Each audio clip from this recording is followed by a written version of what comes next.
آج ذی الحج کی 14 تاریخ بدھ کے دن یہ وظیفہ ضرور پڑھ لینا۔ جو بندہ یہ وظیفہ پڑھ لیتا ہے وہ اپنی جاگتی آنکھوں سے معجزات دیکھتا ہے۔ یہ دن سال میں صرف ایک بار آتا ہے، فائدہ اٹھا لو۔ بسم اللہ الرحمن الرحیم۔ آج 14 ذی الحج بدھ کا دن ہے۔ کہتے ہیں کہ جو بندہ ذی الحج کی 14 تاریخ بدھ کے دن یہ وظیفہ پڑھ لیتا ہے اس کے پورے سال کے دن پھر جاتے ہیں۔ یہ وظیفہ پڑھنے سے سارے نصیب کھل جاتے ہیں۔ یہ وظیفہ پڑھنے سے رب کریم تقدیر کے بند تالوں کو کھول دے گا۔ آج کے یہ وظیفہ خاص ان لوگوں کے لیے ہے جو کئی سالوں سے وظائف پڑھ رہے ہیں، تسبیحات پڑھ رہے ہیں، لیکن دعائیں قبول نہیں ہوتی، راہیں مشکلات پریشانیاں ختم ہونے کا نام نہیں لیتی۔ تو آج ذی الحج کی 14 تاریخ بدھ کے دن یہ وظیفہ پڑھنے کی دیر ہے۔ مقدر کا ستارہ ایسا چمکے گا کہ دوبارہ کبھی کسی اور وظیفے کی ضرورت ہی نہیں پڑے گی۔ یہ وظیفہ فوری طور پر آپ کی حاجتوں کو پورا کر دے گا۔ آج مجھ سمیت ہر کوئی چاہتا ہے کہ وہ رات کو مانگے، صبح آنکھ کھلے تو اس کی ہر حاجت پوری ہو جائے، صبح مانگے تو شام ہونے سے پہلے ہر حاجت پوری ہو جائے۔ اگر آپ بھی راتوں رات امیر و کبیر بننا چاہتے ہیں، راتوں رات اپنے گھر کے حالات کو بہتر بنانا چاہتے ہیں، راتوں رات اپنی خواہشات کو غیب سے پورا کروانا چاہتے ہیں، تو یہ وظیفہ صرف ایک بار بتائے گئے طریقے سے پڑھ کر دیکھیے گا۔ میرا رب جو آسمانوں کو اٹھائے ہوئے ہے، زمین کو بچھائے ہوئے ہے، جس کی مرضی کے بغیر ایک پتا بھی نہیں ہل سکتا، آج یہ وظیفہ پڑھنے سے رب کریم کے لاڈلے بن جاؤ گے۔ ایک بچہ جو ماں کا لاڈلا ہوتا ہے وہ اپنی خواہش کو ظاہر کرے تو ماں اپنا تن من دھن بھیج کر اپنے بچے کی ہر خواہش کو پورا کرتی ہے، اور جب کوئی بندہ رب کا لاڈلا بن جاتا ہے پھر وہ اپنے رب سے اپنے مقصد کی، اپنی حاجات کی خواہش کرتا ہے، تو میرا رب مصلی چھوڑنے سے پہلے اس کے مقدر کا ستارہ چمکا دیتا ہے، اس بندے کی ہر حاجت کو پورا کر دیتا ہے، اور جب حکم الہی آ جاتا ہے پھر دنیا کی کوئی طاقت آپ کی کامیابی کو چھین نہیں سکتی۔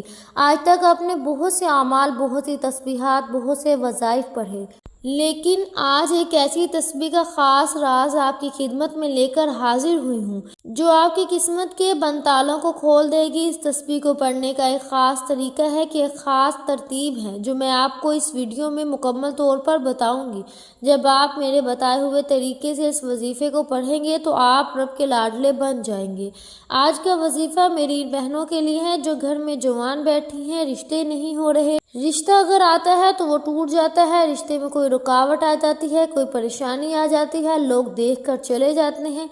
اگر تو کوئی بندہ رکاوٹ بن رہا ہے تو آپ اس بندے کو ذہن میں رکھ کر بیٹھیں، خود پڑھ لیں، ماں باپ پڑھ لیں۔ اس طرح اگر آپ جلد شادی کے اسباب چاہتے ہیں، شادی قریب ہے، ماں باپ پریشان ہیں کہ پیسوں کی کمی ہے، اتنی مہنگائی کے دور میں کیا کریں گے، تو میرا رب جب غیب سے عطا فرماتا ہے تو وسیلے خود بخود بن جاتے ہیں۔ جب غیب سے مدد آتی ہے تو جلد شادی کے اسباب بھی بن جاتے ہیں۔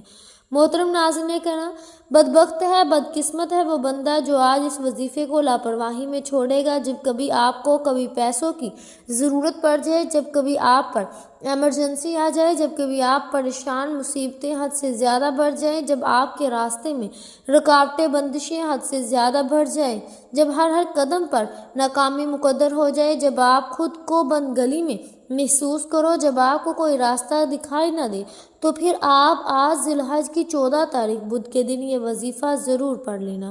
جب کبھی پریشانی آئے، کسی کے پاس جانے سے پہلے، در در کی ٹھوکریں کھانے سے پہلے، لوگوں کے طعنے سننے سے پہلے، کسی کے سامنے ہاتھ پھیلانے سے پہلے، گھر کے خاموش کونے میں بیٹھ کر یہ وظیفہ بتائے گئے طریقے سے پڑھ لینا۔ رب کعبہ کے حکم سے فرشتے آئیں گے، آپ کے گھر کے تمام حالات کو بہتر بنائیں گے۔ محترم ناظرین کرام، ہر کوئی جانتا ہے کہ جب تک رب نہ چاہے کامیابی مل نہیں سکتی، جب تک رب نہ چاہے مشکلات پریشانیوں کا خاتمہ ہو نہیں سکتا، تو پھر کیوں در در کی ٹھوکریں کھاتے ہو، لوگوں کے طعنے سنتے ہو؟ میری آپ سے ہاتھ جوڑ کر گزارش ہے، آج ایک ایسا عمل کشا عمل آپ کے حوالے کرنے جا رہی ہوں جسے آپ بھی کبھی اللہ والوں نے پڑھا، اللہ کے نیک بندوں اور ولیوں نے پڑھا۔ جب کبھی کسی نے اپنی مشکل کو تنہائی میں بیٹھ کر رب کے سامنے یہ وظیفہ پڑھا، رب کریم نے راتوں رات تقدیر کے فیصلے فرما دیے۔ آپ چاہے دنیا جہاں کے کسی بھی کونے سے تعلق رکھتے ہیں، آپ انڈیا سے ہیں، پاکستان سے ہیں، بنگلہ دیش، جاپان، مسقط، دنیا کے کسی بھی کونے سے آپ کا تعلق ہے،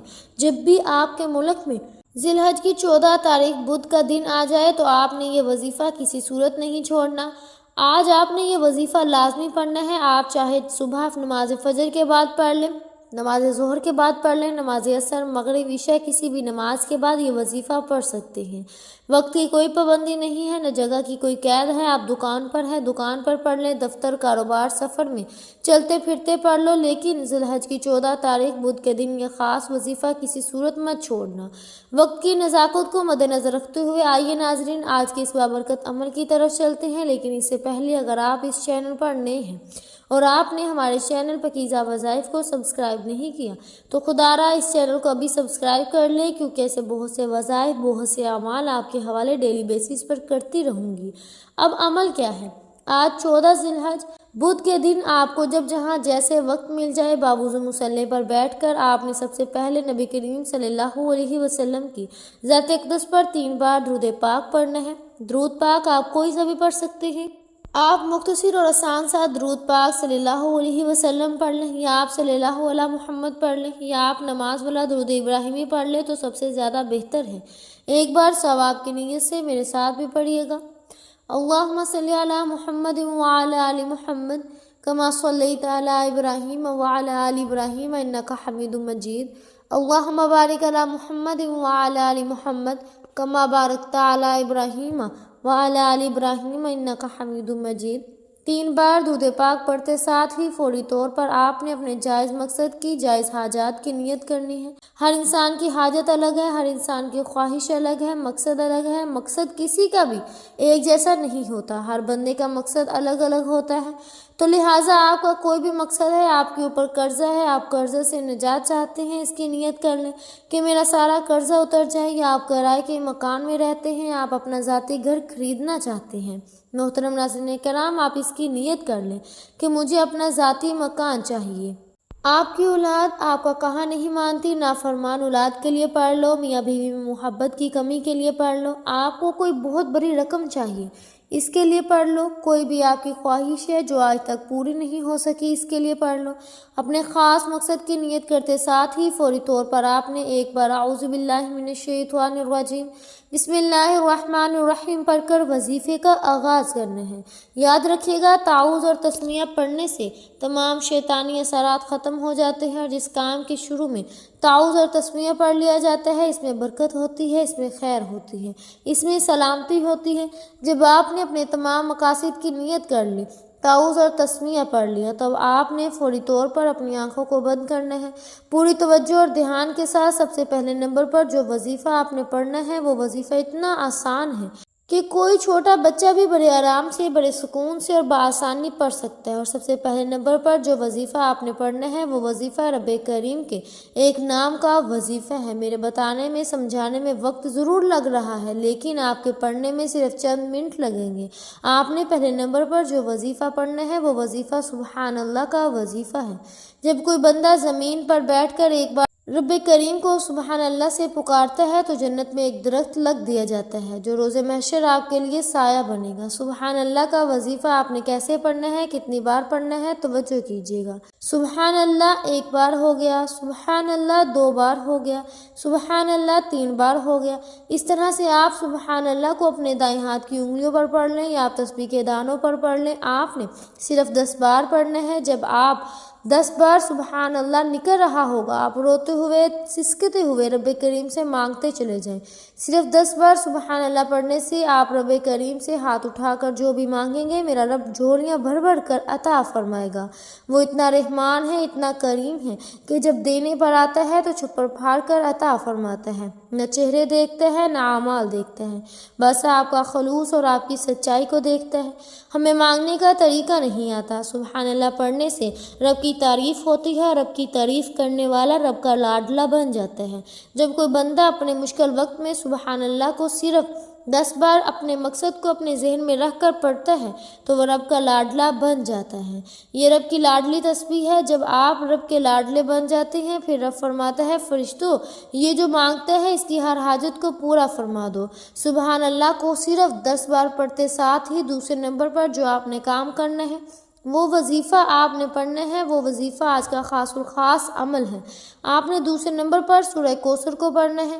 یہ قرآن پاک کی سب سے چھوٹی سورت ہے، لیکن اس کے کمالات بہت زیادہ ہیں، اور قرآن پاک کی یہ وہ سورت ہے جسے سورہ کوثر کہا جاتا ہے۔ سورہ کوثر جسے رزق اور دولت کا خزانہ کہا جاتا ہے۔ سورہ کوثر جس کا مطلب ہے کہ رب کریم کثیر خیر سے رزق نوازے گا اور تم اللہ کے راستے میں خرچ کرو گے۔ نماز پڑھو۔ سورہ کوثر کے بے شمار فضائل اور برکات ہیں۔ اگر آپ کے رزق کی بندشیں، کاروبار کی بندشیں ہیں، نظر بد، حسد، جادو جنات کے اثرات ہیں، آج کل تو یہی کام ہے۔ آج کوئی کسی کو خوش نہیں دیکھ سکتا۔ تھوڑا سا کسی کو کامیاب کوئی ہوتا ہوا دیکھتا ہے تو نظر بد، حسد، جادو جنات اسے اس کے بستے بسائے گھر کو چلتے چلاتے کاروبار کا بیڑا غرق کر کے رکھ دیتا ہے۔ اگر آپ ان مصیبتوں سے بچنا چاہتے ہیں، اپنے کاروبار کو اللہ تعالیٰ کی حفاظت میں دینا چاہتے ہیں، اپنے کاروبار کو نظر بد، حسد، جادو جنات سے بچا کر اللہ تعالیٰ کی حفاظت میں دینا چاہتے ہیں، تو آج ہی آپ سبحان اللہ پڑھنے کے بعد سورہ کوثر کو پڑھ لیں۔ سورہ کوثر کی تلاوت سماعت فرما لیں۔ بسم اللہ الرحمن الرحیم۔ انا اعطیناک الکوثر فصل لربک وانحر ان شانئک ھو الابتر۔ محترم ناظرین کرام، آپ سورہ کوثر کو ہاتھوں کی انگلیوں پر پڑھ لیں یا آپ تسبیح کے دانوں پر پڑھ لیں۔ محترم ناظرین کرام، آپ نے سورہ کوثر کو صرف اور صرف 21 بار پڑھنا۔ آپ اگر کسی مشکل میں، آپ اپنی پریشانیوں میں، اپنی تنگ دستیوں میں، جب آپ کو کوئی راستہ دکھائی نہ دے رہا ہو، جب آپ لوگ ہر طرف سے راستہ بند کو محسوس کر رہے ہوں، تو ذی الحج کی 14 تاریخ بدھ کے دن یہ وظیفہ پڑھ لینا۔ دنیا آپ کی قسمت کا، آپ کی کامیابی کا، آپ کی دولت کا تماشا دیکھنے دور دور سے آئے گی۔ سورہ کوثر پڑھتے دوران آپ نے کسی سے کوئی بات نہیں کرنی، نہ ہی کوئی آپ سے بات کرے۔ جب جب آپ کی زبان سے سورہ کوثر نکل رہا ہوگا، آپ اپنی حاجات کو، اپنے مقاصد کو ذہن میں رکھ کر رب کریم سے مانگتے چلے جائیں۔ صرف 21 بار سورہ کوثر پڑھتے دوران آپ رب کریم سے پہاڑ جتنا سونا بھی مانگیں گے۔ من پسند نوکری، شادی کے لیے پڑھیں، رب کی ذات بہتر نہیں بہترین عطا فرمائے گا۔ 21 بار سورہ کوثر کے ساتھ ہی آج کا تیسرا اور آخری وظیفہ، جس کے بغیر یہ عمل مکمل نہیں، جس کے بغیر آپ کبھی بھی کامیاب ہو نہیں سکتے۔ بعض اوقات جب انسان پر مشکل وقت آتا ہے، پریشانی آتی ہے، مسائل آتے ہیں، ان کی بڑی وجہ گناہوں کی پکڑ ہوتی ہے۔ جب انسان کے گناہوں کی پکڑ ہو جاتی ہے، پھر بندہ کبھی بھی کچھ بھی کر لے وہ کامیاب ہو نہیں سکتا۔ ابھی بھی وقت ہے رب سے مانگنے کا، ابھی بھی وقت ہے رب کریم سے اپنی ہر بات منوانے کا۔ آج آپ نے پہلے نمبر پر سبحان اللہ کو صرف 10 بار پڑھنا ہے، دوسرے نمبر پر سورہ کوثر کو 21 بار پڑھنا ہے۔ ایک ایک نقطہ، ایک ایک بات، ایک ایک چیز بہت خاص ہے۔ اگر آپ نے اپنی طرف سے پڑھنے کی کوشش کی، جلد بازی کی، تو وظیفہ ضائع ہو جائے گا۔ آپ نے تیسرے نمبر پر استغفر اللہ پڑھنا ہے۔ جب انسان کے گناہوں کی پکڑ ہو جاتی ہے، پھر نہ وہ دعائیں قبول ہوتی ہیں، نہ وظیفوں کا کوئی فائدہ ہوتا ہے۔ آج اگر میری وہ بہنیں بیٹیاں جو کہتی ہیں کہ ہماری دعائیں قبول نہیں ہوتی، ہمارے خرچے پورے ہونے کا نام نہیں لیتے، ہمارے مسائل ختم ہونے کا نام نہیں لیتے، وہ تیسرے نمبر پر استغفر اللہ کو پڑھ کر دیکھ لیں۔ آپ نے استغفر اللہ کو کیسے پڑھنا ہے، کتنی بار پڑھنا ہے، توجہ کیجیے گا۔ استغفر اللہ 1 بار ہو گیا، استغفر اللہ 2 بار ہو گیا، استغفر اللہ 3 بار ہو گیا۔ اس طرح سے آپ استغفر اللہ کو اپنے ہاتھوں کی انگلیوں پر پڑھ لیں یا آپ تسبیح کے دانوں پر پڑھ لیں۔ آپ نے 313 بار پڑھنا ہے۔ جب 313 بار استغفر اللہ پڑھنے والا ندامت اور شرمندگی کے ساتھ پڑھتا ہے تو آپ کی ضمیر اور صغیرہ کبیرہ گناہوں کی سچی توبہ فوراً قبول ہو جاتی ہے، اور جس کی توبہ قبول ہو جاتی ہے وہ بندہ رب کا لاڈلا بن جاتا ہے۔ وہ ایسے ہے جیسے ماں کے پیٹ سے ابھی پیدا ہوا ہو۔ جب آپ یہ تینوں اعمال بتائے گئے طریقے اور ترتیب سے پڑھ لیں تو اس کے بعد آپ نے 3 بار پھر سے درود پاک پڑھنا ہے۔ جو درود پاک آپ نے عمل کے شروع میں پڑھا تھا، اب آپ کا عمل مکمل ہو گیا۔ ان خاص قبولیت کی گھڑیوں میں اللہ پاک سے تھوڑا نہ مانگنا، آج اللہ پاک سے وہ مانگنا جو سالوں سے نہیں مل رہا۔ اللہ رب العزت سے رو رو کر دعائیں کرے، گر گرا کر دعائیں کرے، التجائیں کریں۔ انشاءاللہ رب کریم آپ کے مقدر کو بدل دے گا، آپ کے نصیب کو بدل دے گا۔ آپ اللہ تعالیٰ سے جو مانگیں گے انشاءاللہ رب کریم آپ کو ضرور عطا فرمائے گا۔ یہ مختصر سا وظیفہ ہے جو میں نے آپ کے ساتھ شیئر کیا ہے۔ آج کے دن یہ وظیفہ پڑھیں، یہ 3 کام کریں آپ کے مقدر کو بدلنے کے لیے۔ اللہ سے التجائیں کریں اور آسمانی مدد کو اترتا ہوا خود اپنی آنکھوں سے دیکھیں اللہ سبحانہ تعالیٰ سے دعا کیجیے کہ وہ ہماری صغیرہ کبیرہ گناہ معاف فرمائے، ہمیں گناہوں سے توبہ کرنے کی توفیق عطا فرمائے، اور جو لوگ حضرت آدم علیہ السلام سے لے کر آج تک فوت ہو چکے ہیں ان کی مغفرت فرمائے اور ہمیں ہدایت والے راستے پر چلنے کی توفیق عطا فرمائے، تمام مشکلات دور فرمائے۔ اللہ تعالیٰ سے دعا ہے کہ اللہ تعالیٰ میرا سنانا اور آپ کا سننا اپنے پاک بارگاہ الہی میں قبول و منظور فرمائے، آمین ثم آمین۔ تمام محترم ناظرین سے گزارش ہے کہ کمنٹ باکس میں اپنے رزق میں برکت اور وسعت کے لیے اللہ تعالیٰ کے 99 ناموں میں سے کوئی ایک نام کمنٹ میں ضرور لکھیے گا۔ اللہ تعالیٰ ہم سب کا حامی و ناصر ہو۔ امید ہے کہ آپ کو ہماری آج کی ویڈیو بہت پسند آئی ہوگی۔ اگر آپ کو ہماری آج کی ویڈیو پسند آئی ہے تو ہمارے چینل پاکیزہ وظائف کو سبسکرائب کریں، لائک کریں اور شیئر کریں۔ ملتے ہیں اگلی ویڈیو میں، تب تک کے لیے اپنا بہت سا خیال رکھیے گا۔ اللہ حافظ۔